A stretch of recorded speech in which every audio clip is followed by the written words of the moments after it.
thank you for accommodating this time frame because I really wanted to get you in the studio here so I could record a live podcast with you, but unfortunately wasn't able to make it happen. And you were nice enough to, from the other side of the world, schedule this complete opposite time frame. So first off, thank you. No, that's okay. Thank you for having me. Yeah, no. I was really bummed that I couldn't come and see the place in person when I was in New York because you don't get that opportunity very often coming all the way from Australia.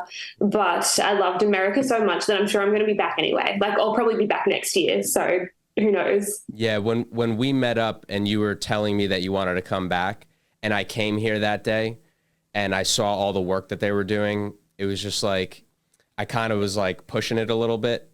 And just couldn't make it happen. They were drilling concrete, and they had contractors here all day, and it was a mess. And they didn't honestly, because they're in the middle of still getting all the permits and everything here at Predatory Fins. It's they don't have a lot of big tanks set up. Everything is in like totes and a lot of just like wholesale tanks and everything. So probably better off when you come next time, whether it's next year or whatever, then we could do a live podcast episode. That'll be cool. But I'm glad that we were able, but I'm glad that we were able to sit down and do this. I know it's probably almost 11 o'clock by you over in Australia. 10:35. 10:35. So not too bad. Not too far off. That means it's 8:35 here, I believe. Yes, that's right. All right. So, so again, glad to have you on. Now, when did you fly back from the U.S.? It was about a month ago now, right? A little over a month? Yeah, pretty much exactly a month, actually. I came back, I think, the 13th of July, and it's the 13th of August now. So okay, so almost exactly a month. Cool. Yeah. Yeah, so if anyone doesn't know, Kaity planned a trip to the U.S. because she wanted to visit a whole bunch of fish keeping places and cool, like, animal, whatever. Like, anything that she could record and see that was cool here in the U.S., she tried to schedule it. So when she knew that she was coming, she reached out on Instagram to see if I knew any cool places or any suggestions. And one of the places that she said that she was already going to, which, funny enough, I was going to suggest that you reach out to them, was Andrew Sandler's big reef tank. And I think I said something like, oh, do you happen to know the biggest reef tank in the world? Something along those lines. Like, oh yeah, I'm already going there. I'm like, oh great. So yeah, I don't know. I think you said something like, you were like, I can line up this incredible tank. It's going to be like nothing you've ever seen before. And I was like, I think I know the one that you're talking about. Yeah, and I messaged them already. You're like, been there, done that. But so she reached out to me.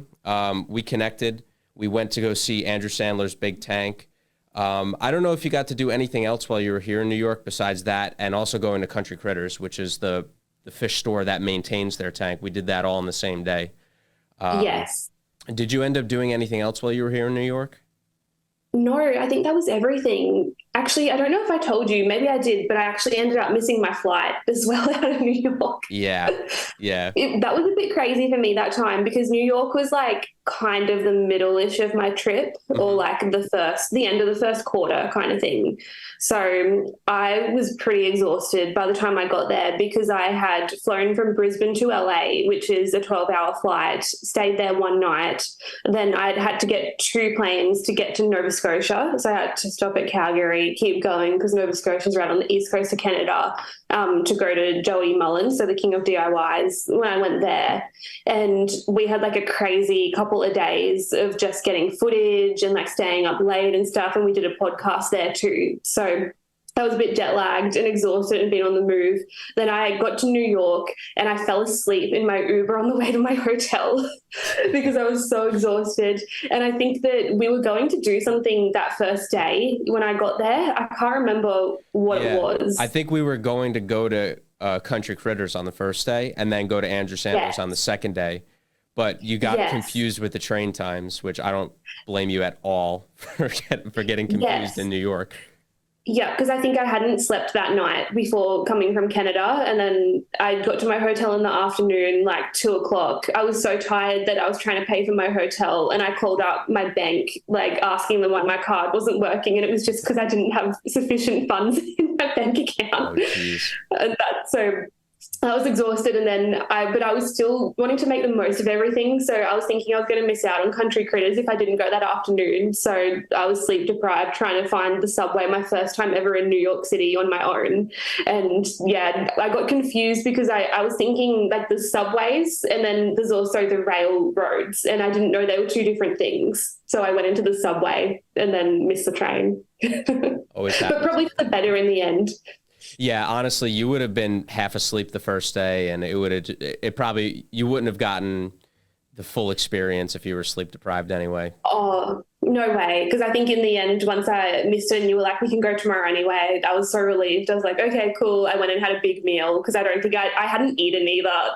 I don't know what I was doing. I wasn't looking after myself. Yeah. And then I went and had like a 12-hour sleep that night, and I was all good for Andrew Sandler's the next day, which is good.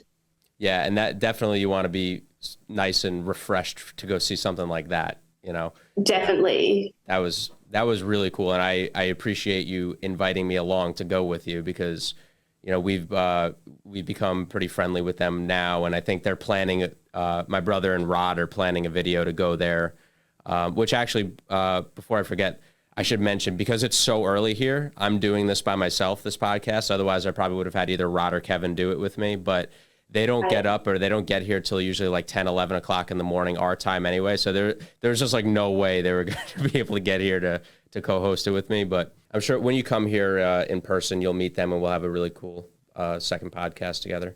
But yeah. What were we talking about? Oh yeah, we were talking about they were doing so John and Rod are going to be doing the a tour video there, I think in September. So that's going to be cool.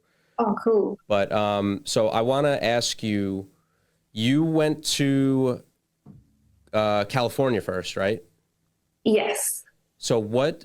So let's backtrack a little bit. Let's start from the beginning of your trip. I don't remember if you told me. Did you see any cool fish keeping or any cool like aquariums or anything while you were out in California? Only incidentally. So, because I was only in LA because I flew into there, and I think I had one night there and then a day because I flew out to Canada at like 4 o'clock the next day, after I arrived. So for that day, I went to Santa Monica Pier. I don't know if you've ever been there before. I've never been there. But there happens to be a little aquarium. I think it's called Save the Bay Aquarium underneath, and it's really small. Like it's only, I don't know what it would be in feet because you guys are funny in America, you use feet. If I thought about it in fish tanks, it's probably only like, I don't know, 15 feet by 15 feet or something, maybe a little bit bigger than that. And they've just got a couple of like reef tanks with native fish from around the area. And they've got some little baby jellyfish and stuff. I think moon jellies in there that they grow out. And it's kind of like a little educational center. There's like little tidal pool things where you can touch sponges and starfish and stuff. So it's mainly like for kids, and it's pretty small, but it was still nice. You said it's under the pier? Yeah, it's under the pier. So it's like actually in the bay or in the ocean. It's just like a closed off area, or is it like an actual aquarium? It's kind of like, because you've got the pier that goes out onto the ocean, and then there's like a little bridge as well that you can go under. Like it's like a little walkway under the pier, and it's just to the right of that. So it's not like in the ocean, but it's just on the shore before you go onto the pier, if that makes sense. Gotcha. But technically also under the pier. Yeah. Well, that's cool. All right, so you got a little taste while you were there in California. Yeah. And I did like a little video there. So what I've done is I've got like my main YouTube channel, and then I did a members only thing as well. And that's basically just where I put like vlogs and stuff if they're not good enough to make it to the main channel. And it's more just like I'm doing it for fun, and the footage would either just never be seen like before, or I would just keep it for myself, or I can upload it on the members only thing. Right. So that's where I put stuff like that. Yeah, it makes more sense because you don't want to flood your main channel with stuff that's not necessarily like 100% relevant to whatever your niche is. you know? Yes, yeah, that's it. Yeah, that's it. Because it's still, when I was saying that, I was like, oh, it's not that it's not good content, it's just that it's not as relevant, I suppose. Right. Yeah, exactly. Because, you know, it affects all the algorithms and everything, and you know the interactions and stuff. Yes. Yeah. But so you were in California for a little bit, then you went to go visit Joey Mullen, which coincidentally, I think Rod is telling me he's going to box him soon. Oh, yeah. Yeah. So they're going to have like a in the winter time or something, they're going to be training and they're going to box each other, and they're going to have like a big fish keeping like a boxing exhibition or something. I don't even know, but they're gonna be fighting, and it's gonna be cool, and I'll probably be there. But yeah, Rod and Kevin are good friends with them too. I think Joey was one of the first people that like kind of discovered. Totally just hit my mic, but kind of like discovered Kevin in California, who's from Stingray Biology, who breeds all the stingrays and everything. He's now part owner of Predatory Fins, and they're partners now on everything. All right. Because I remember Joey did a video at his facility, I want to say like 5-6 years ago, and that's kind of how he started. He started posting videos on YouTube, and then I think Rod was buying stingrays from him, and they connected, and they decided to combine facilities, and that's how they ended up here in New York. Oh, how cool. Yeah. So I didn't know if you knew that backstory. Yeah, like there's pretty much nothing that Joey hasn't done. Like he's been so influential in the hobby and around for so long as well. He just knows everyone and he's done everything. Yeah, yeah. And I always say in the beginning of when I was like actually getting into watching fish content on the internet and on YouTube and stuff, it was him that I used to watch, and also Dustin's Fish Tanks. I don't know if you know who he is. I hear about him a lot, but I haven't personally seen his channel before, but so many people are always mentioning him. Yeah. So I'm going to have to check it out. He doesn't, I don't think he posts a lot of like content anymore. He owns an online plant. He sells aquarium plants online, and he was one of the first YouTubers. And the reason I remember it is because it was a hobby of his, and he was a YouTuber. He would just throw videos up, you know, and of his like his tanks and like, you know, informational videos.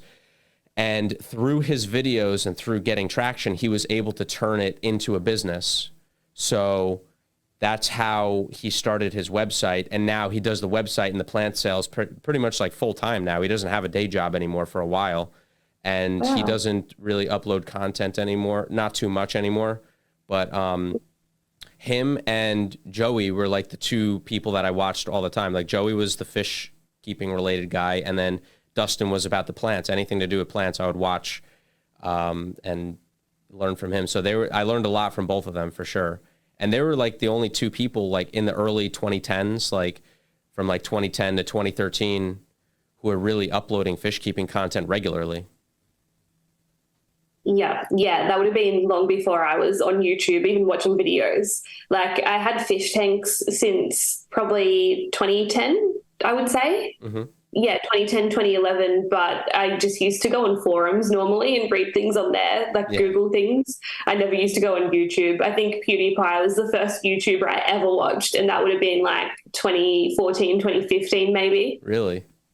Yeah. Wow. See, not to get sidetracked from your US trip, but I've been watching YouTube for like literally from when it came out, like probably 2005 is when I watched my first video. No way. Yeah. And I've always followed like, you know, the trends of YouTube, and I've seen it from the very beginning. I don't know if it was like a US Australia thing. Maybe that's where the difference came from. I don't know if maybe it wasn't as popular in Australia up until the early to mid 2010s as it is now. But yeah, YouTube in the beginning was very, you know, I loved it. It was very raw, you know, people just upload whatever.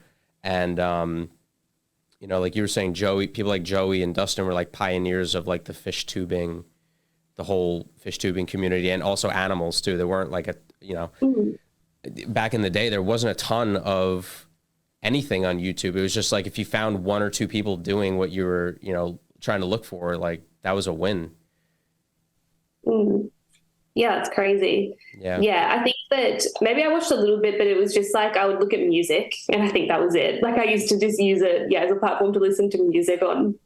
Also, just for anyone watching, I don't know if it's going to look weird, but like our screens, when we look at each other, when I talk, it kind of shows me in big. And then when you talk, it shows you in big. So then it's like I'm probably looking at different spots. That's why. Yeah, I should have mentioned that beforehand. So we're doing this through Zoom, and my brother's like switching between the two cameras.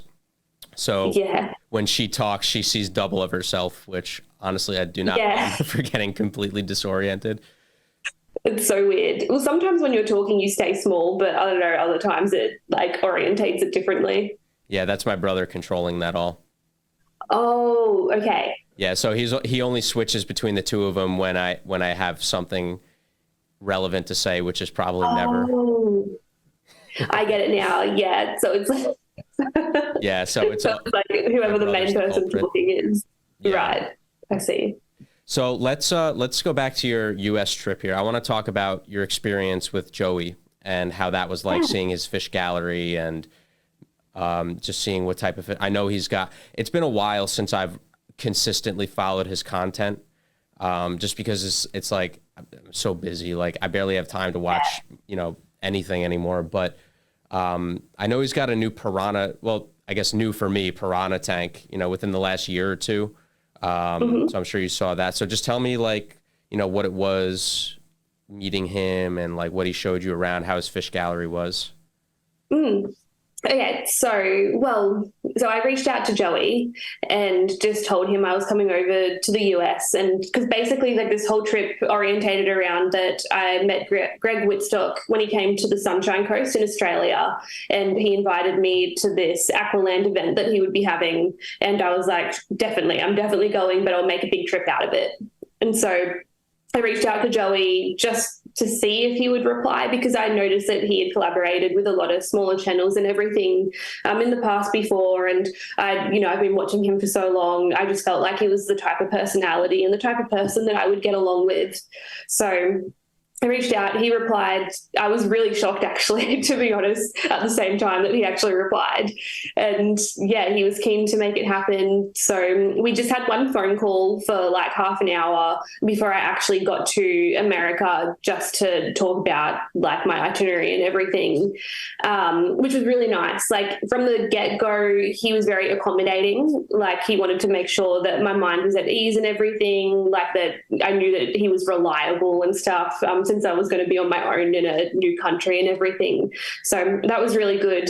And him and Tamara were talking, like trying to work out how old I was as well. And they were a little bit concerned because they thought that I was quite young, like a lot younger than what I am. Really? And I was saying how old I am. So I'm 27, and a lot of people think I'm quite a bit younger than that. And they were like, do we need like parental permission and stuff for you being over here? That sounds like them being sarcastic. Yeah, because for you guys, I guess 21 is like the adult age, whereas in Australia and the UK and stuff, it's 18. So they weren't sure if I would even be able to like drink alcohol and stuff. Yeah, well, in the US, well, I don't know how it is in Canada, but in the US, 18 is technically like, I keep hitting the microphone. 18 is basically like adult age, and 21 is drinking age. So they're two different. I mean, I guess depending on how you look at it, some people consider 21 as like a true adult. 18 is like technically when you're legally an adult. I see. Okay, so it's kind of similar, but just the drinking age is different. Yeah. But yeah, because they just weren't sure how much responsibility they were going to need to take from me. And I was like, no, I'm a full-fledged adult. Like, but you don't seem, I mean, to me, you don't seem that young. I don't know. Maybe when you're older and you talk with people who are younger than yourself, you have a hard time gauging.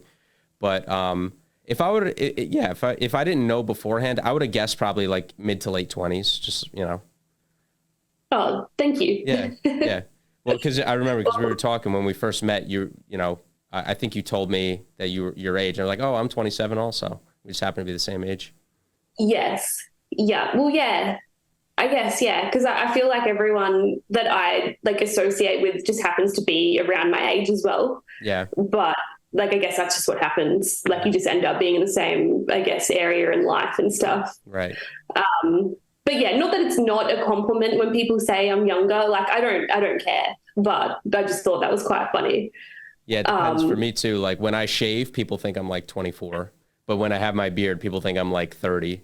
So I guess technically I'm in the middle of that, so I can't complain. But yeah, and it's like the grass is always greener on the other side too, because like when I first started in my career, like I just wanted to look older because I was like, people won't take me seriously if I look too young. But now that when you get older, then you kind of want to look younger. Yeah, yeah. I know it's like the opposite. But yeah, sorry, I diverged. So we were talking about Joey. Okay, so so he was really accommodating from the start. And then I flew into Nova Scotia and I had to sleep overnight on the plane because I had to go to Calgary, then to Nova Scotia. And then he picked me up from the airport at like 8 o'clock or something, which was really nice because it's about a 1 hour drive from theirs to get to the airport. And that was our first time properly meeting when he picked me up. So away we went. So you said it was 8 o'clock. This was in the morning or at night? In the morning. Oh, okay. So he picked you up from the airport. And then what did you guys do? I saw you guys went to like, you guys went gallivanting a little bit and then he showed you the studio. And so how did that go? Really well. So what did we do? He picked me up. We got some coffee. I think we went back to his place and I met Tamara and all of his many pets that he's got there as well. We didn't go into the gallery. He was kind of procrastinating on that a little bit, I think, just because it was such a big thing for him to have someone in his space, like in his home. Yeah. It's something that he's never done before, but has rarely done. So he was definitely procrastinating on that a little bit, I think. But yeah, we just kind of settled in. I think I just went and got changed and everything. Then we went out, got some Canadian breakfast. That was one of my favorite things about Canada. The food was just amazing because they put maple syrup and everything. They've got bacon and stuff. Like, oh, so good. I love maple syrup. Yeah, so that was really nice. I got to meet his kids as well, who were both lovely. Tamara and I got along really well, so we ended up spending a lot of time together as well while Joey went off and did stuff. Cool. But yeah, so first day was pretty chilled out, and then I think Joey made a barbecue and stuff. Tamara and I went to the shops and just got some stuff. Like, I don't know, they just made me feel so at home straight away. It was so nice. I felt so comfortable. Cool. Yeah, that's one thing that always struck me about Joey. I've never met him personally, but from what I've heard from other people like Rod and just from like he's pretty straightforward in his videos, but he seems like someone who what you see is what you get, basically. Like he seems like a really absolutely. nice guy. He's very straightforward, very, puts himself out there. He doesn't seem like he's hiding anything. He has nothing, you know what I mean? He seems to just like a really down-to-earth person. Oh, absolutely. Yeah. There's no BS with him. Like he just says what he thinks, then he just is who he is. That's it. Cool. So tell me a little bit about his gallery because I am curious. I've been watching it on his channel for years now, on and off. I remember when he first built it, he built the 2,000 gallon concrete tank. It was like the biggest deal. It got to the trending page on YouTube in like 2017, 2018. So how was it seeing all of that in person, like all these years of watching him? It was crazy. Like it was almost like it was hard for it to sink in. Something that you'd watched on YouTube for so long and admired for so long, to be seeing it in person was just such a weird feeling. But it was also exactly how it looks on YouTube too. Like, I don't know, it was this weird like thing where it's like you're doing something you never thought that you would be doing, but then also it was something so familiar as well because it's something that you've watched all of the time. I will say though that I think that like some of the videos that Joey does don't do the gallery justice as well. Like seeing the piranha tank in person and stuff, like it looked so much clearer and so much more vibrant than what it looked like on YouTube videos because it's such a deep tank. It's hard to film it and make it look clear, like get good clarity with the water. Yeah. People don't realize when you have a big tank like that, it's, in a small tank, you don't realize it. Because it's so small, you just see right through it. But in a big tank, when you have that extra depth, I mean, think about like when you're in the ocean or something, you know, the water where it's a foot, you might be able to see perfectly to the bottom, but then so you start getting 3 feet, 4 feet, 5 feet, and the water starts getting more and more cloudy. You know, even in a place like, you know, you go down to the Caribbean where they have, you know, 100-foot visibility in the water, but the water's 200 feet deep. You still can't see, you know what I mean? It doesn't matter how clear the water is. There's stuff always in the water that's going to obstruct it somewhat. So when you have a big tank like that, especially when you have big messy fish that have like a big bio load, it's going to, you know, especially after feeding, it's going to cloud the water up. There's a lot more going on with a bigger tank. But in the end, usually bigger tanks are easier to keep because there's less swings in water parameters and stuff like that too. So, you know, it's got 6 of one, half a dozen of the other. Mm-hmm. Yeah, very true. So, but yeah, it was amazing. Cool. And did he let you feed the piranhas? Yes. Yeah. You guys probably can't keep piranhas there in Australia, right? I actually don't know, but probably not because there's not many things that we can keep. Yeah. You guys. Like it's super strict. Yeah, it's like Florida here, where in Florida they just keep clamping down on the invasive species because pretty much anything you let go in the southern United States. Basically, if anyone doesn't know, Florida is essentially like a tropical area where it almost never gets below, let's say, like 60, 70 degrees at any point throughout the year. So anything can survive in Florida, and they have like tons of invasive species that are all over the place, like thousands. And they keep like restricting what sort of animals you could keep down there. So it's probably similar to Australia. Yeah, I can probably Google it. I mean, I've never seen them before. I think we've got silver dollars. I've definitely seen them before, but I don't think I've seen piranhas. I'm pretty sure I wouldn't notice them. Yeah, no, they're actually, where I am in New York, you can't keep them in New York either, which is kind of dumb in my opinion. The thing with piranhas is like, there's a lot of misconceptions about them. Like in New York, because it gets so cold in the wintertime, like pretty much any tropical fish is never going to survive in the wild in the wintertime. So we don't have that problem with invasive species here as much. They're mostly outlawed because people think that they're extremely aggressive and they're dangerous and everything, but like they're really no more dangerous than a lot of other fish, you know, if you know how to keep them. Yeah, they're actually pretty shy fish. Like they're very skittish. Kind of like discus, I would say, in temperament, except they can just do a lot more damage if they bite you. Right, exactly. That's really the thing is, you know, if you put your hand in the tank and they misinterpret it as like a food source or like a dying animal, then they'll take a chunk out of your hand. But still, in the someone end, did recently. Yeah. Oh yeah, Paul, right? Yeah. Yeah. He had a little incident. I actually, I don't think I saw that video. I know he was telling us about it on the last podcast, but yeah, I mean, they'll definitely take a nice chunk out of your hand. But still, I mean, people keep like 10-foot snakes and like, you know, people keep like a parrot. People don't realize like a parrot has a bite force that's the same as like a crocodile, and they can easily take your finger off. But oh, absolutely. You know, people don't even think about that. They think, oh, cute little parrot, you know.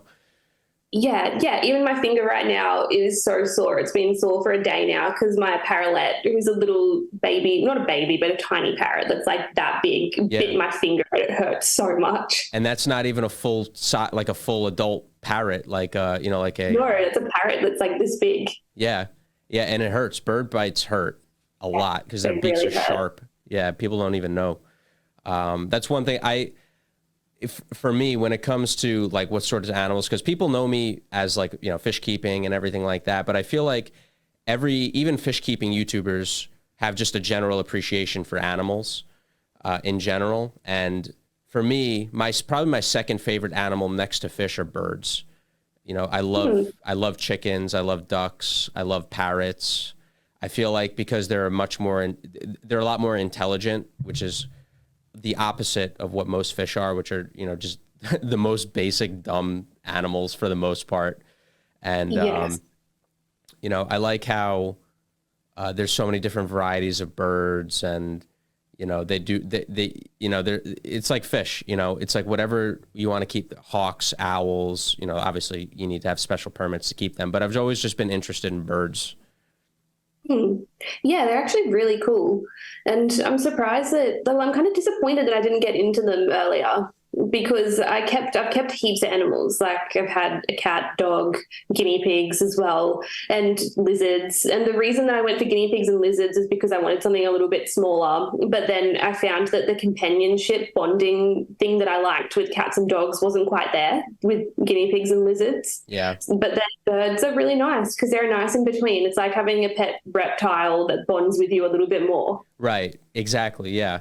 And the only thing keeping me from not having birds, I mean, I've talked about getting chickens. I would love to get chickens just because you get the eggs and I love eating eggs.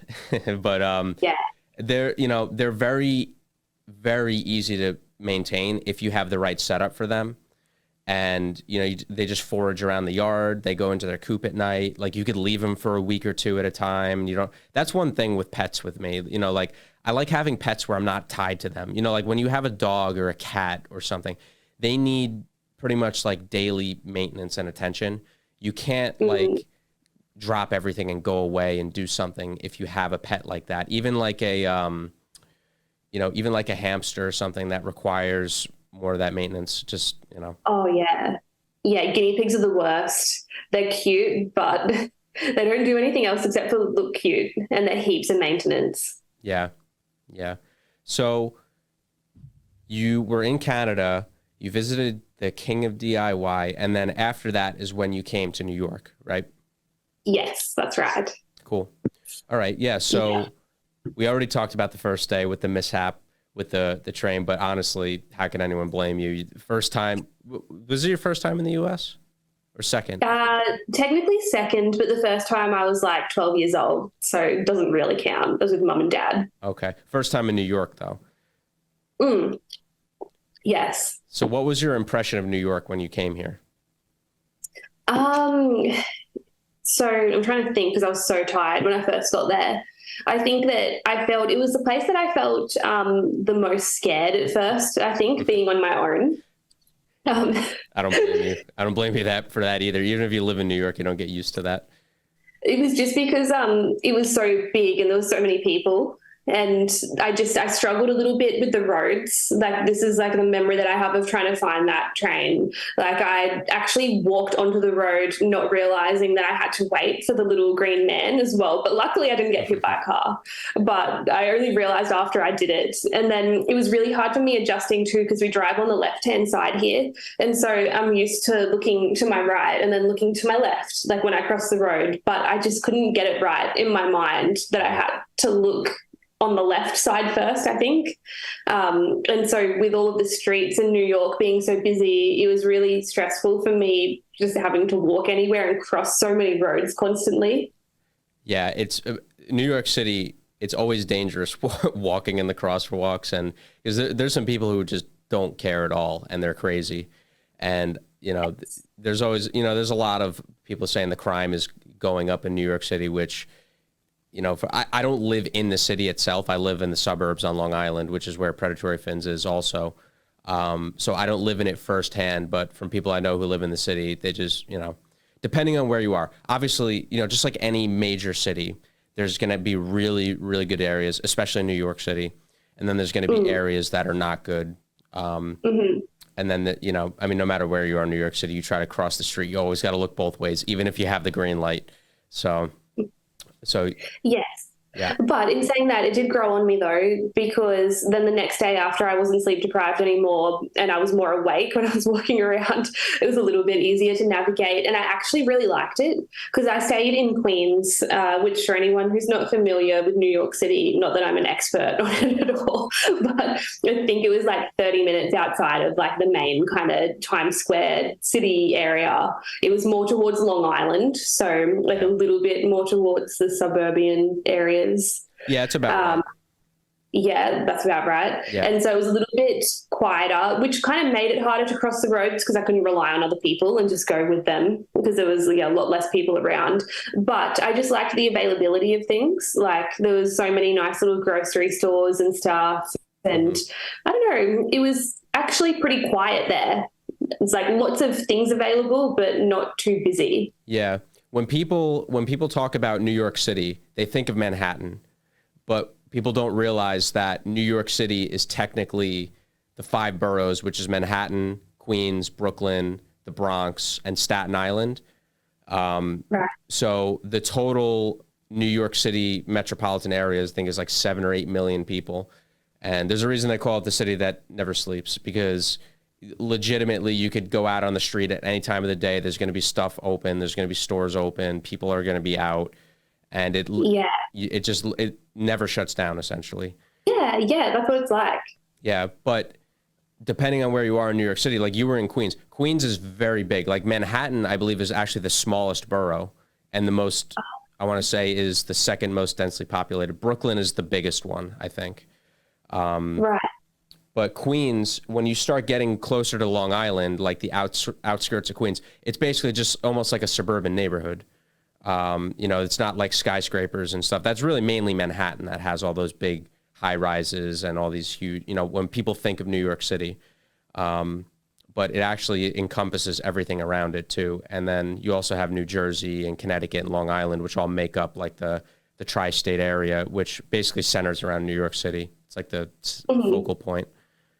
Yeah, I remember, I think you saying that Long Island was a suburb. I don't know if you ever said that. Yeah, it technically is a suburb of New York City. Okay. Because I don't know if it's like this in other places in America, but in Australia, a suburb to drive from end to end would be like 10 minutes max. Yeah. But not Long Island. Long Island, it's like at least an hour from one end to the other. Oh, yeah. If you drove so there's Nassau County and then there's Suffolk County right next to each other. If you drove from the westernmost point of Nassau County to the easternmost point of Suffolk County, it's probably about 2.5 hours.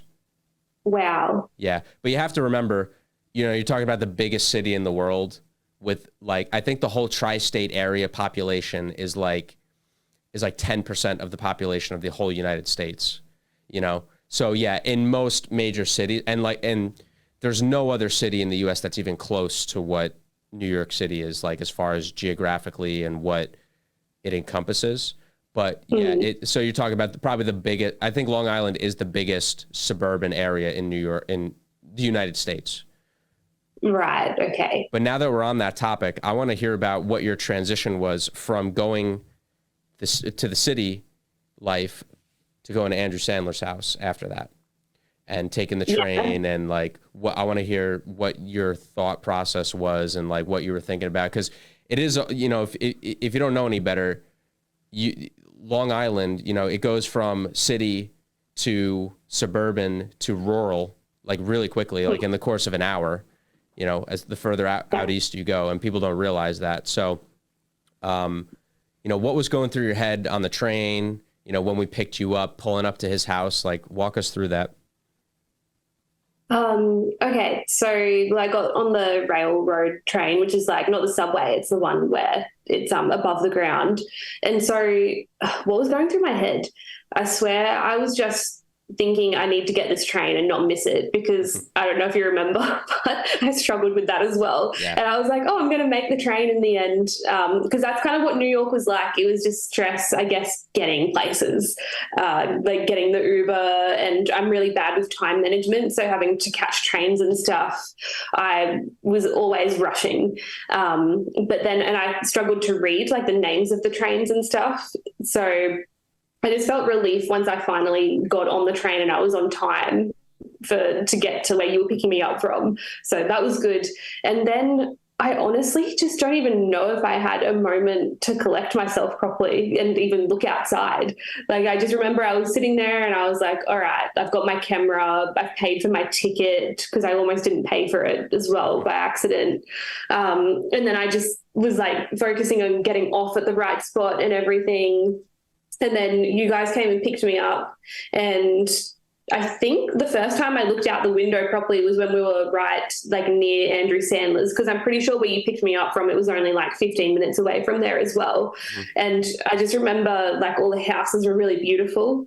You were saying that there was a house as well from the movie The Great Gatsby, was it? Yeah, so Nassau County, we were getting towards the area where the Great Gatsby was the book is based on. Like it's based on northern Nassau County on Long Island. So we weren't there, but we were probably about 10 minutes from there. And there's a lot of old money on the North Shore of Long Island. Like it's probably one of the richest places in the entire world. Yeah. So in case anyone didn't know that. So we were kind of like in that vicinity pulling up to this guy's house. Mm-hmm. Yeah, well, as an Australian, the only thing I knew about Long Island or had heard about was the Hamptons from Keeping Up with the Kardashians. I'd seen it on there. And then the Great Gatsby. I knew that had Long Island in it too. Yeah, the Hamptons is cool. The Hamptons is cool. There's not a lot. I mean, like, there's not really any fish keeping stuff out there or like in that regard. But, you know, talking about like wealth and like people you didn't even know existed living, you know, and making all this money, that's a place where they go to. You know, a lot of the rich people in the city have summer houses in the Hamptons and out east on Long Island. And it's a very unique place because, you know, you're in New York City and then you drive an hour and a half, you start getting into the Hamptons and all of a sudden it's farmland, rural, like the nicest farmland, you know, giant houses on the water right next to the beach. It's like there's not really any place that I could think of that's kind of like Eastern Long Island. It's, you know, orchards, like apple picking, like all this crazy cool stuff. But, yeah, it's beautiful. I think as well, one of the things that is the reason I can't remember what I could see properly too, I think a lot of the big houses, they've got trees up in front of them, so you can't properly see the houses. I think it's like a shield for privacy. When you start getting into those neighborhoods, you don't see the houses unless you're let in to see them. Yes. Yeah. So we pulled up to his house and there's the gate. We had to get paged in. So like, what was going through your head when we got there? I was like, I hope that he remembered that we were coming. I was nervous. I was like, oh my God, I don't think I've ever been in a house this expensive before. I know, neither had I. Yeah, and I was saying that when I was there too. I think that's probably the nicest house I will ever step foot in my entire life as well. Like, I was a little bit nervous too because I didn't know. I'm not accustomed to houses like that and how to act and stuff when you're going to a place like that. Yeah. So, yeah, I felt a bit out of my league there. But, yeah, it was beautiful. I've got the video on my phone as well of us. Like, I was like, I have to video this, us driving in, because it was just so magnificent. Like, this big driveway, once you get through the gate, and then pulling up to the huge house. Like, it's gorgeous. It's something that you see in shows like Keeping Up with the Kardashians. Yeah, it's true. And, you know, funny enough, it's like that was the most incredible house that we probably both have been in. And it was absolutely incredible. But it's weird to think that the area that we were in, like that's just another house. You know what I mean? Like he was in a neighborhood of people like that. And there's people that have bigger and more expensive. Like it blows my mind that there's that many people that have that much money. And it's crazy. But it was, you know, it was incredible. It was definitely the nicest house I've ever been in. And I was nervous because I felt like I was third wheeling and I was like, oh my God. I was like, how's he going to respond? I hope that Kaity actually told him that we were going to be there. And I hope she explained the situation, but no, thankfully he was a pleasure to deal with. I think you probably got the same impression, right? Oh, absolutely. Yeah. Yeah. And I think it was probably good for them anyways, having us come together, because they originally were like, are you coming on your own? And I was like, yeah, it's just me. Like, it's going to be me rocking up otherwise. Like, it's a lot nicer being able to share that experience with other people, I think. Yeah. And it probably made it a little easier for you knowing that there was someone who's local going with you, who's kind of like familiar. Yes. Yeah. Because I know, because I was familiar with him through other people that I know in the industry and stuff. So, and it was good. I'm so glad that you invited us to go see him and meet him, because now we have another friend and a new contact that we, another content creator here on Long Island. And, it was great. So tell me your initial impression walking into his basement and seeing his entire setup, because he doesn't just have the one 17,000 gallon tank. He has other ones, which are almost just as impressive in my opinion. Yes. Yeah.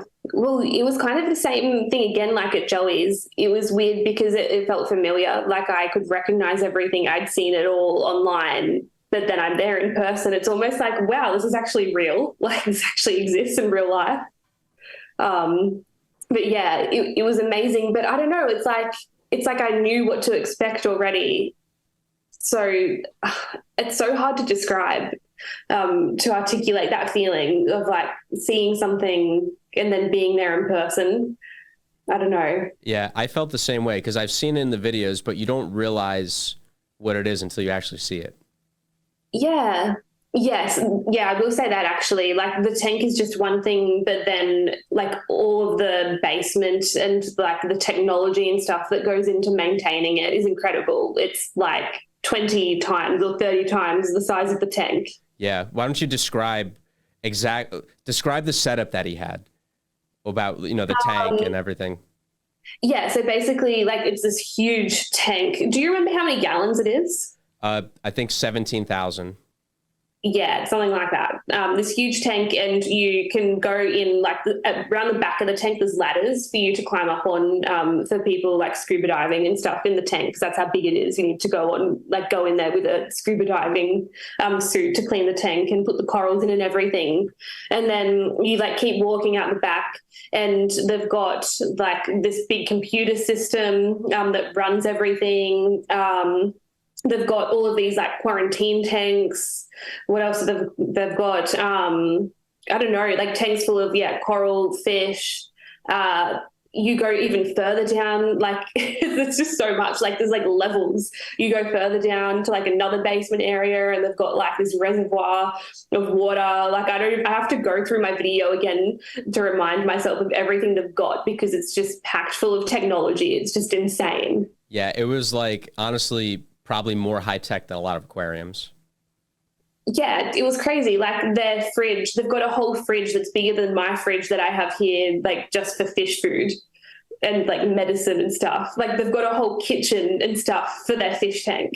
Yeah, it was really crazy. So there was the tank, and then there was a laboratory behind it. Then behind that was a quarantine room / filter room, and then there was a staircase that went down below everything, and there was a whole second floor with more filtration. Yeah. So it was it was crazy. It just kept going and going. Yeah. And he also had a couple other setups too.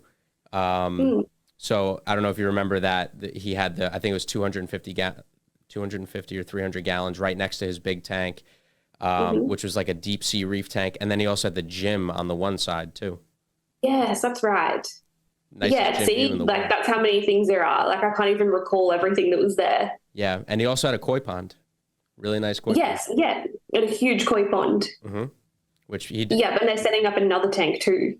Yeah, in his office. He showed us his office and everything. It was really awesome. And we also met the owner of Country Critters there, so that was nice getting to know him a little bit before we ended up going out east and seeing that place. Yeah, no, it was lovely. And again, everyone there was so accommodating, so friendly. Like we stuck around there for a few hours in the end. It was really nice. Yeah, I think we were there for probably like at least 4 hours. Yeah. Right? Yeah. Yeah, but it was just so chilled out. Like everyone was just relaxing, hanging out. It was really good. Yeah, that was an awesome experience. Now, by the way, if I know we're getting, let me just check the time real quick. It's 9:22. So I know you said you want to get off by 12. We could cut this out of the video. But if there's any time that you have to go, we could like plan, like 15 minutes before we could start like wrapping it up, or like 10 minutes before, and we could just, wherever you want to cut it off, that's fine. Cause I don't want you to stay up too late. Oh yeah. Don't worry about it. I'm a night owl anyway. Okay. Like I'll normally go to bed at like 1, 2 a.m. So I'll be fine. Okay, cool. So we got a little bit more time then. Yeah. Okay. Cool. Yeah, we'll be good. So let's just say, we've been recording for 50 minutes exactly. Sorry, I'm just talking about 50 minutes. 50, so let's go. All right, so let's do like let's plan for like maybe another 20, 25 minutes. And then we can start wrapping it up in like 15 minutes. But yeah, so his house was absolutely incredible, and he had the big koi pond, and he was telling us he's going to stock it with, very expensive koi that I've never even seen before. He showed us his office tank. I don't know if you remember that. Like, that's going to be awesome. I would love to go back there one day, for sure. Yeah, and they're going to set up the discus tank as well. Like with the staircase, like where it's going to be like a vivarium kind of thing. Yeah. Yeah, it's going to be so cool. That's going to be awesome. I was so disappointed that he didn't know Greg Whitstock, like for the koi pond, because they would have done such an incredible job. I mean, it looked beautiful what they've got, but like I think I gave Greg or Andrew, I don't know, I think I gave both of them each other's details because I think they definitely need to get in contact with each other if he wants a koi pond set up. Yeah. Because, Greg's the person for that. For sure. Sorry, my brother's... Sorry, my brother's just going to try something real quick, he said. So, okay, so this is just easier for... Okay, so my brother just set it up where you're going to be looking at me directly, but on the video itself, it's going to switch between the two. Cool, okay. So hopefully it'll be a little less creepy for you. So we went to go visit Andrew Sandler. Did you put that video up by any chance yet? No, not yet. So, yeah, I'm slowly getting through all of my content from the US, but I've got so much content that I haven't got to it yet. And I'm also planning on that one being one of my last videos that I upload to because I think it's going to do really well and be a really good video. So I'm kind of leaving it to a little bit later, but it's coming. Cool. Okay. Cool. Because I know you were having that camera issue there. So me and my brother were saying like, oh God, did I do something wrong while I was recording? Like, did I mess the video up? Don't worry. The footage is excellent. The footage is really, really good. All right, cool. But yeah, even because I've got country critters as well that I've got to upload too. But I'm getting there. Okay. Yeah. I think that's probably some of the next videos I'll be doing. Nice. Okay, cool. Yeah. So if anyone's listening to this, you could go to her channel, Kaity Cichlids, and go watch all of her videos from her trip to the US. Yeah, definitely. So let's go back to the trip. So basically, we went there. We went to Country Critters. So let's talk about that really quickly here. So what did you think of that place? That was amazing. Like, I saw so many animals that I've never seen in my life before there. Like, I can't believe the stuff in the US that you guys get to keep. Like the different types of lizards, like chameleons and stuff. And they were so cute. What were those little things that I really liked? Like they're not meerkats. Prairie dogs. Prairie dogs. So cute. Like if I moved to America, I would be in so much trouble because there would be so many pets that I would be getting. Like I wouldn't be able to help it. Yeah. John, I think you hit the camera. I don't see myself. Yeah, your video is gone. You kicked something, I think. There you go. I see it now again. That's all right. You're clearer now, but you're still squished a little bit. Now? Oh, okay. Yeah. I'm just on the Zoom. It's a little squish. God bless you. Thanks. No problem. So yeah, Country Critters, that was my local fish store since I'm a little kid. I've been going there forever. And honestly, like I've been to a lot of fish stores across the country and, or just pet stores, I should say in general. And they're probably one of the best ones I've been to. I've been to a couple of them that are up there with them, but they get very unique stuff. And they also, familiar to you, they had a little wallaby there. Yes. Yeah, she was so cute. Yeah. I can't remember her name. Piper. But what was it? Piper, that's it. Yeah, Piper. But yeah, because that was a big day as well because we were at Andrew Sandler's for like 3-4 hours and then we went to Country Critters and did the whole video there. Mm-hmm. And that was a few hours because I think my camera kept overheating and stuff. Yeah. I felt pretty bad for you guys at the end because I think they were shut and everything and we were still getting footage and yeah, it was a long day. Yeah, well, he'll be appreciative once the video goes up and he starts getting that traction there. Yes, definitely. So where did you go? Did you go to Chicago? Oh, no, you went to Florida and then Chicago, right? So tell me what you did down in Florida. So Florida, I was meant to get there at 10 in the morning and have a whole day. And I met my friend Dan the Turtle Man down there, who's also got a YouTube and Instagram. And we were going to go to Aquarium, Floating Sea Aquatics in Florida on my first day when I got there. But because I missed my flight, I didn't end up getting in until like 4 in the afternoon. Ugh. So we didn't get to do that on that day. And then the next day we went to the springs, which we had planned to do because I really wanted to see them. I don't know if you've been to the Florida Springs before. There's a few different ones, but it is just beautiful. Like it's crystal clear, blue water, so tropical. They have like manatees and stuff. I didn't get to see any manatees, but like they do get them there. And there's all this like really nice green seagrass kind of stuff and everything on the bottom. It's so nice. Yeah, no, I've never been there before, but I've seen it in videos and pictures and stuff. It's gorgeous. It's like you would never think. People always, for some reason, people always talk very poorly of Florida, but it's really, yeah, it's a beautiful place. And that's why Florida was one of my favorite spots, if not my favorite. I would say that I visited, and I think it's because my expectation was quite low because I'd heard so many bad things about Florida as well. Okay.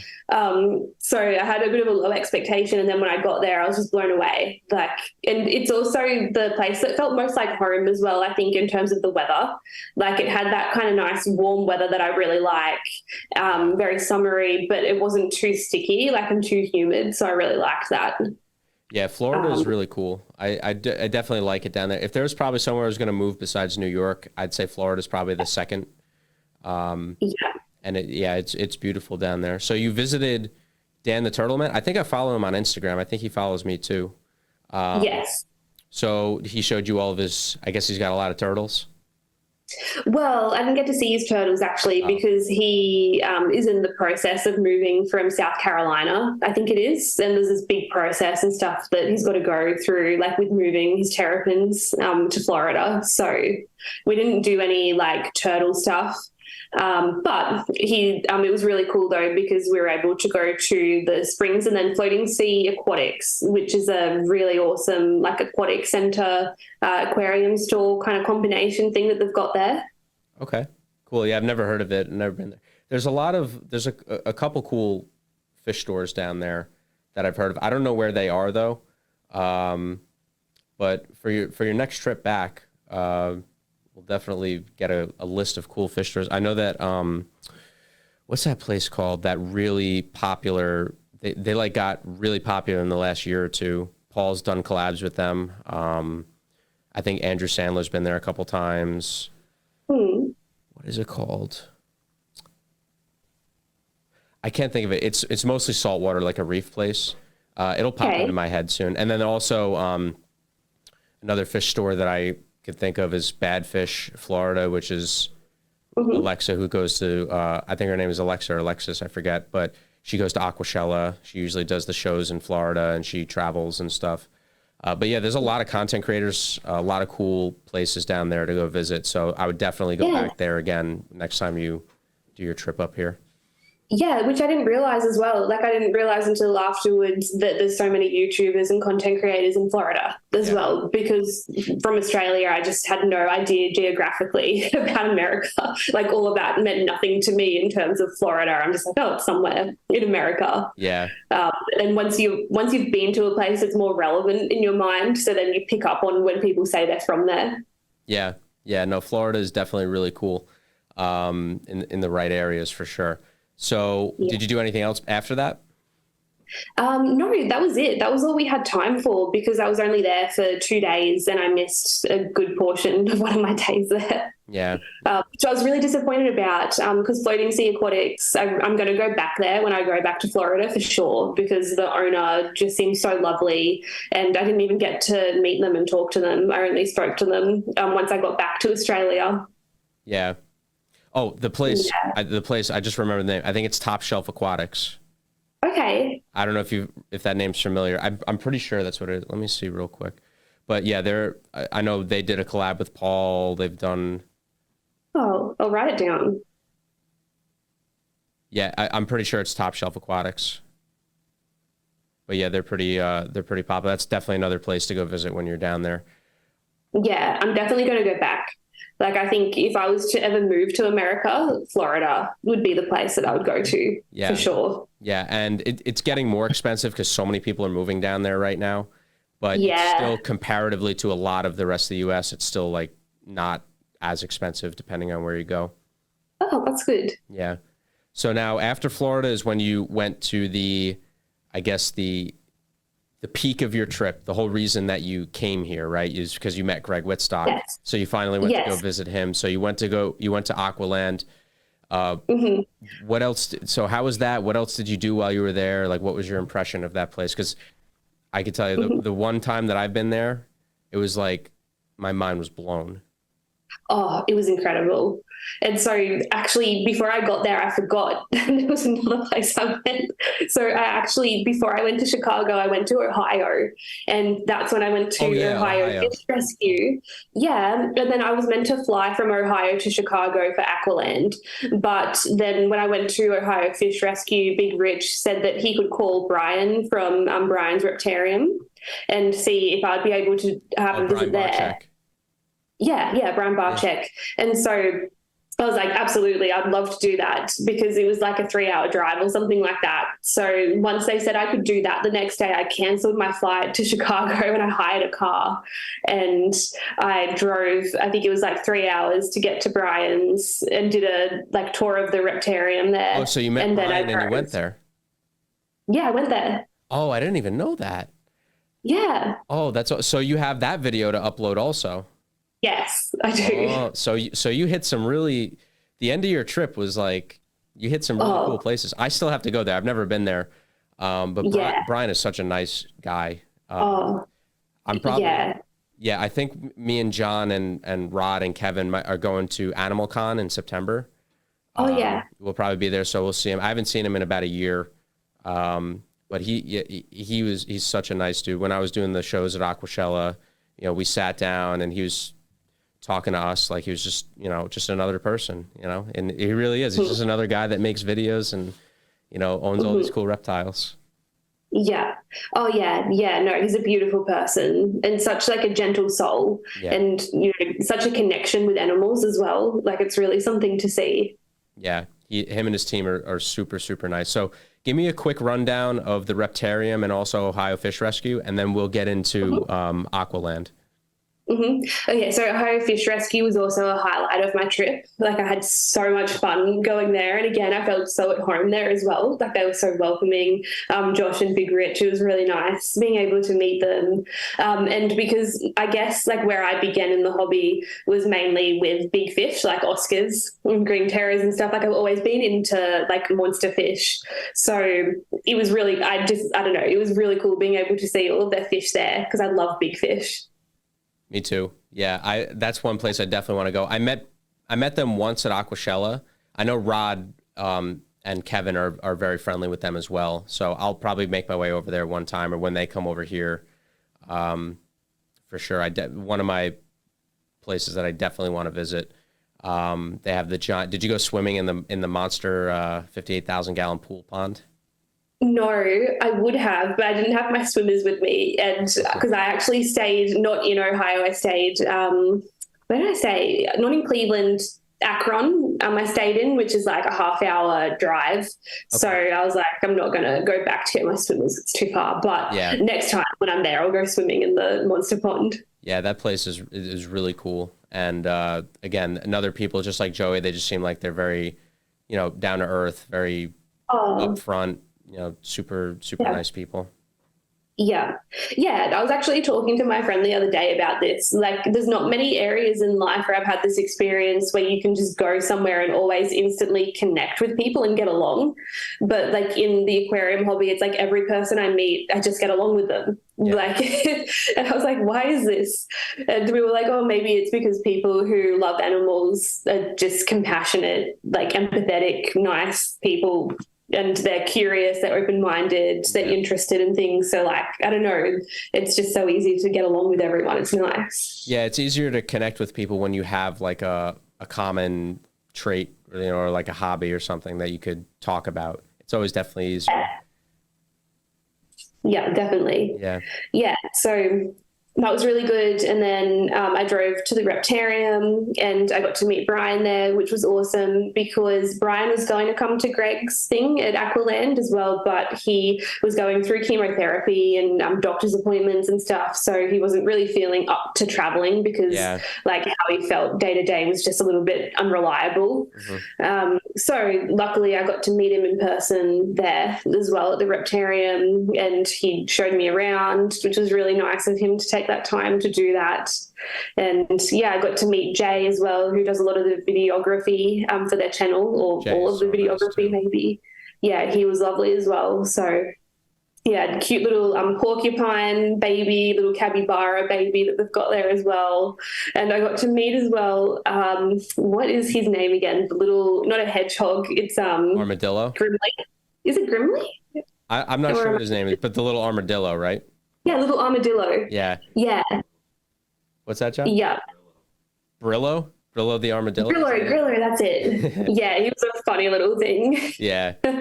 Yeah, and they're I think they're in the process, they're putting up a giant aquarium like right across the street. Yes. I'm pretty sure, right? Did he show you any of that, or was it kind of just like it's still a work in progress?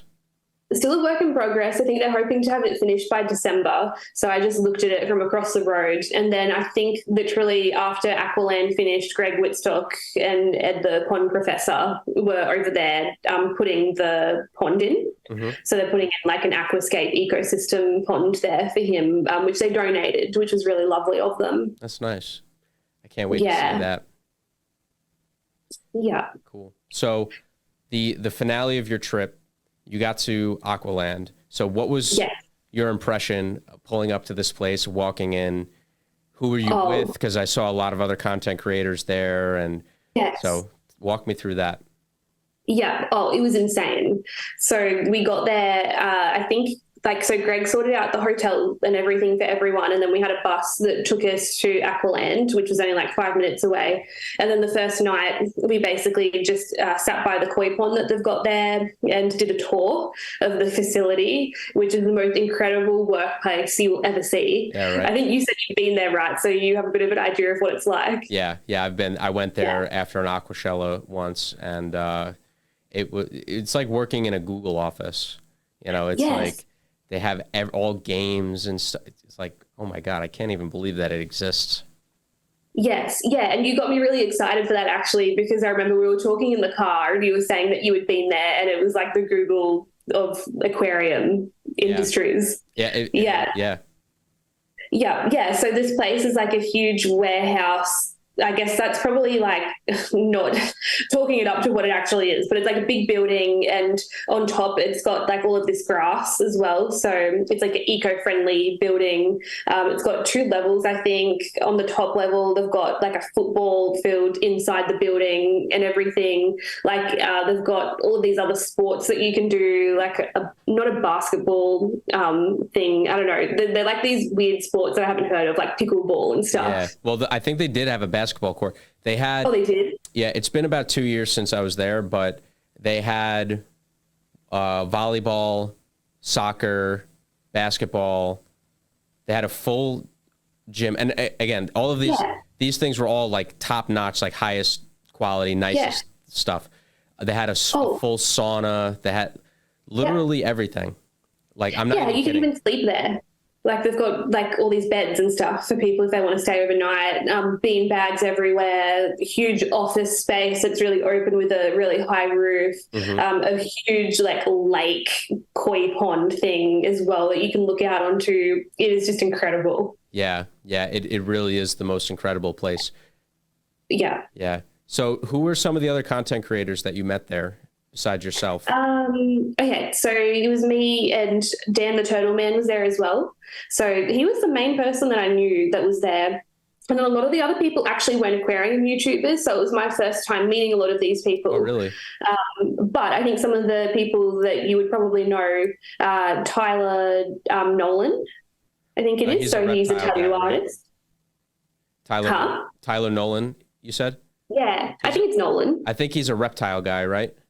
Yeah, and a tattoo artist. Cool. Blake was there as well. Blake's Exotic Animal Ranch? Yes. Yeah, I met him before. He's cool. Yep. And then I don't know if you know Raw Fishing, Franklin. Mm, Raw Fishing. Oh yeah, yeah, yeah. I've heard of him. I think Rod's Yeah. friends with him too. Yeah, he was there. Do you know Dr. Plants? Oh, I love Dr. Plant. Yeah, he was there. And so, He like, was I didn't there, realize really? that at the time as well, but these are all huge content creators that are incredibly successful as Oh yeah. well with what they do. Dr. Plant, Yeah. I love his style of videos. Yeah. And I really like me and my brother were talking about it. I want to start building up my YouTube channel and we want to try to like not copy what he's doing, but we want to like try to take inspiration from him because what he does is so good and it's just like so intriguing and it's Yeah. amazing. Oh, he's a genius. Yeah, he's Like, definitely an yeah, he's inspiration. incredible. Yeah. And also such a lovely person. Really? Like, honestly, one of the kindest people I've ever met in my life. Like, such a good person.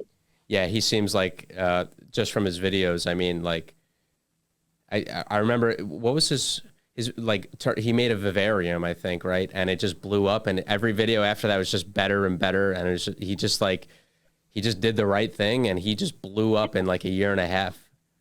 Yeah, like all of his videos are viral pretty much. Like they've all got millions of views. Yeah. And yeah, he's got over 1 million subs and he doesn't even have that many videos. He's just absolutely smashed the algorithm. He's done so well. That's awesome. That's awesome. So, anyone else that you met there? Any other content creators? Yes. I met, yeah, so many people. So I met Rusty the Turtle Man as well, really nice guy. I met White House on the Hill, which is like a family channel. I follow them too. They're really cool. Yeah, yeah, they were really lovely. Who else did I meet? I met another, it was like a father-son duo. I just can't think of their channel name right now. I met Stanley the Dirt Monkey as well. He's more into like construction stuff. So there was lots of content creators from lots of different fields and areas, like a real combination of people. So it sounds like it was less fish keeping, more just general like animals and nature and Definitely. construction content creators. Yes. But yeah, that's awesome. I'm glad you had a good time. That was the last thing you did? Yes. Yeah. Because after that, I went to Shed Aquarium on my own after that because I had an extra day in Chicago and then back to LA and then back home after that. Okay. So real quick, I don't want this podcast to get too long and I'm sure you want to get a little bit of sleep. So well, let's talk about the Shed Aquarium and then I guess we could wrap it up there. Okay, so I wasn't prepared for Shed Aquarium because I don't know why, but in my mind I thought it was a fish store, not an aquarium. Really? I thought I told you that. I'm pretty sure I told you it was an aquarium. You probably did, but like in my mind, I'm just so used to places calling it an aquarium center when it's a fish store. Yeah. So I don't know. I just conflated those two things in my mind. So then when I got there, I was like, oh my gosh, I got my suitcase, like my luggage and stuff and like my big camera and everything. And I think I got there only like an hour and a half before it closed. So I didn't have a lot of time. So I just expected it to be so big. Yeah, they've got literally every biotope in the world there. Like all of the scapes and all of the fish and everything. It just kept going and going. Yeah, when I went there for Aquashella last year, me and my brother recorded a whole bunch of videos on my phone, and a lot of the videos that like made my Instagram account really popular came from Shed Aquarium, like with the Arapaimas and stuff. Yes, I thought so. I had multiple videos that got hundreds of thousands of likes and millions of views just from Shed Aquarium. Yeah, I think that's how I found you originally, from those Shed Aquarium videos, because they were so cool. Like the ones with the big red-tailed catfish and stuff that you would post. That red-tailed catfish was actually from the Dallas Aquarium. Oh, okay. Yeah, they have a big Amazon. Dallas Aquarium is awesome too. One place you should go next when you come here is Texas. Texas has a lot of really cool places like zoos and aquariums and stuff. But yeah, that red-tailed catfish was from Dallas Aquarium. Right. I want to go to Atlanta Aquarium as well. Atlanta, that's the biggest one in the world, I'm pretty sure. Or at least in the U.S. Yeah. Maybe Dubai has the biggest one, but... because I stopped by the airport there because that was when I missed my flight to Florida. I had to get an indirect flight and stop at Atlanta, and all the people there were so nice. And I was like, I want to come back here. And then I found out there's that big aquarium there too. So I'm definitely keen to go back there. Cool. Yeah, Definitely one place I want to go. The Dallas Aquarium is really cool because it's not just an aquarium. It's like you walk in, it's like a big atrium almost. And Oh, it's almost like a maze where you're like up and down and it's not like a traditional aquarium. And they have birds okay. flying around, they have monkeys, they have all sorts of stuff and they're all surrounded with aquariums. So it's more of like an immersive experience than just like an actual aquarium. So definitely really, really cool place. Oh, how cool. Yeah. Well, yeah, I'm definitely going to be back. I might end up making this like a yearly trip and come to the US every June, July. Definitely. I mean, there's plenty of places in New York. You're going to need like 5 years of coming here to hit, to hit every Yeah, place. to see everything. Yeah. But yeah, so I think that's about it. I don't want this to go too long. I know you got to get some sleep because you're on the other side of the world.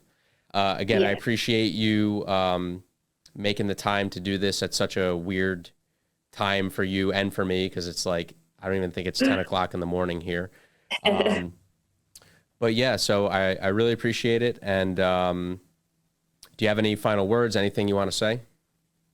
I think just thank you as well for having me on here. Like it's a real honor to get to be on the podcast and everything. And I appreciate you taking the time as well to interview me with all of this. So it's been good. Yeah. I really enjoy doing this type of thing. Thank you. Thank you. Yeah, the progress, it's a work or the podcast is a work in progress. Tongue twister there. Yeah. But yeah, we're still working on the podcast room. We're still getting the camera angles down.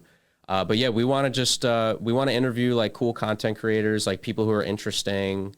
You know, anyone who is involved with animals, nature, pets, whatever. If they have a cool story or if they did something cool or whatever, you know, that's kind of what this podcast is hopefully going to be about. So again, I appreciate you, especially being one of the first people on, working out some of the kinks and stuff. So thanks again. I really do That's been appreciate it. awesome.